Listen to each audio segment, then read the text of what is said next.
I'd like to welcome our second speaker for tonight, Gail Sciascia. Joined Valued Voices in 2008 after moving here from Connecticut. She was a member until 2020 when a career change no longer allowed her the flexibility to attend daytime meetings. She's coming back.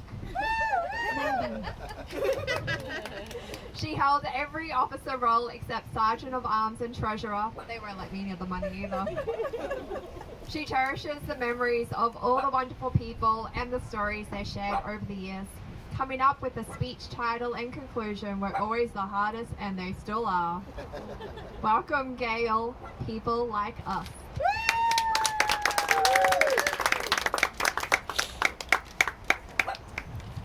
Wow, I have to say, it is so great to be here and see so many familiar faces and then also brand new faces. And I've heard a lot about you from Lee and from different people. But you know, it's hard to believe that, gosh, a little over 10 years ago, this club almost wasn't. We came so close to disbanding, and there wouldn't even have been this gathering here. And so I want to talk about that today in that time period, because it didn't happen, and you are here today. Yes. So about that time, it was about 2010, 2011, and our membership was just starting to slide. And I think what had happened is that we had lost some key members, and then we lost our meeting place. And so as Lee said, we got down to, it wasn't even 7 members, it was actually, we had 8 members, but there were only 5 people that were coming. And so you know how that works. You have the people that come, and then you have the people that are on the rolls. So we had 5 people who were actually still coming. And so I wanted to share that there were 3 points that helped us to keep the club going. 1 was in deciding to stay, 2 was in finding a location, and 3 was in harnessing social media. And so in deciding to stay, we had got down to about 5 members who were regularly coming. And one of those was Rob, myself, and Lee, and then 2 other people. And as you know, when you come to a Toastmaster meeting, you have 9 roles, and I think you have 6 officer roles. Yeah, so you have 9 meeting roles, 6 officer roles. So if you can imagine 5 people doing all of those things, you'd come to the meeting, and you would be the counter, the timer, and by the way, you were also the speaker. It was exhausting. We were so exhausted, we were so burdened, and we were just flat out discouraged. We had exhausted all of our personal contacts to get people to come to the Toastmasters, and we just could not figure out a way forward. And about that time as well, Toastmasters had changed their rules to where they had a minimum number of members that you could have to be a viable club. And so it had gone from 6 to 8, and that's exactly where we were. We were at 8, so we were on the threshold. So we had to decide what we were going to do. And I remember Rob sitting down with the 4 of us, the rest of us, and trying to decide, what are we going to do? And so we really came very close to deciding that we were going to disband. We were just tired. As I said, we couldn't find a way forward. Somebody was going to go to maybe a 6 a.m. meeting. But there were 2 things that made us decide to stay.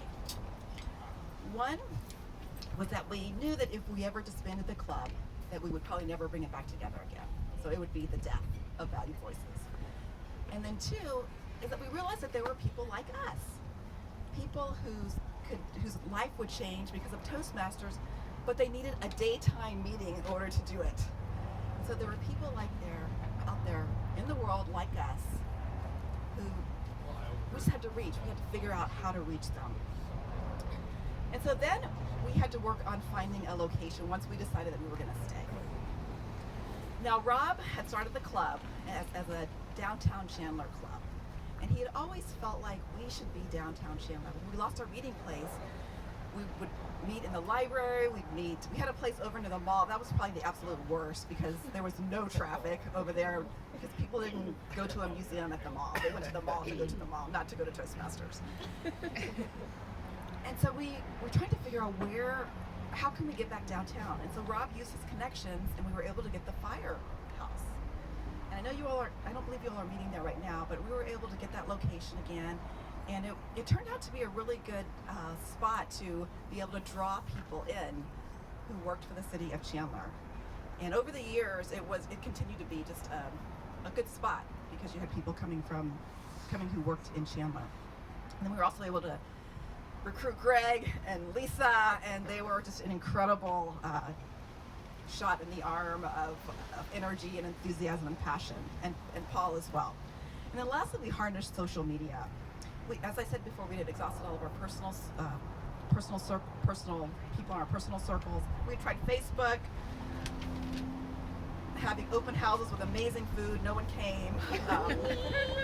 We tried Meetup, but then a year later, I think Meetup blew up, and in a good way, and we tried it again, and it worked. And that was really what turned this club around. It was Meetup, because we were able to find people like us through social media. And so I just wanted to say that as Lee was reporting, that there was standing room only. I couldn't believe how many people were coming out. It was amazing. And again, I am so glad that you all are here. I'm so glad that we did not give up, and that, you know, we held on, we stayed together, we found our place. I want you guys, I don't know what you guys are going through right now, but whatever it is, find your place, and then just keep building that membership, because that's the one thing you just have to do in Toastmasters, to keep building that membership. So again, thank you for inviting me to be here.